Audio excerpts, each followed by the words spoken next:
আসসালামু আলাইকুম। আপনারা সবাই কেমন আছেন? আমি ভালো আছি আলহামদুলিল্লাহ। আজকে আমি আমের আচার বানাবো।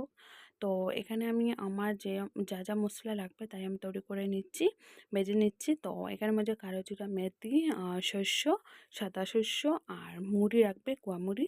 তো এটা আমি জিরা সব কিছু নিয়ে আমি অ্যাড করে এটা ভেজে নিচ্ছি। তো এখন দেখতে পাচ্ছেন এটা জোয়ান দিয়ে দিচ্ছি এটার মধ্যে, এটাও ভেজে নিচ্ছি আচারের মধ্যে। আর এখন আমার শুকনো লঙ্কা রাখবে। তো আচারের মধ্যে একটু ঝাল হলে ভালো হয়। তো শুকনো লঙ্কাটা ভেজে নিচ্ছি। এখন আমার মশলাটা হয়ে গেছে ভাজা।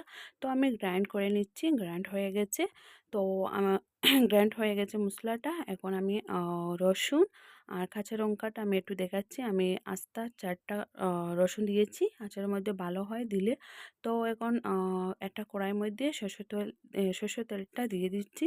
তো সরষের তেলটা একটু গরম হলে তারপরে আমি আমটা দিয়ে দিচ্ছি। আমটা আমি 2 দিন শুকিয়েছি। তো এটা আপনাদের সাথে শেয়ার করে নিই। তো আমটা শুকিয়েছি, কাঁচা কাঁচা ভাব এত শুকিয়ে 2 দিন শুকিয়েছি।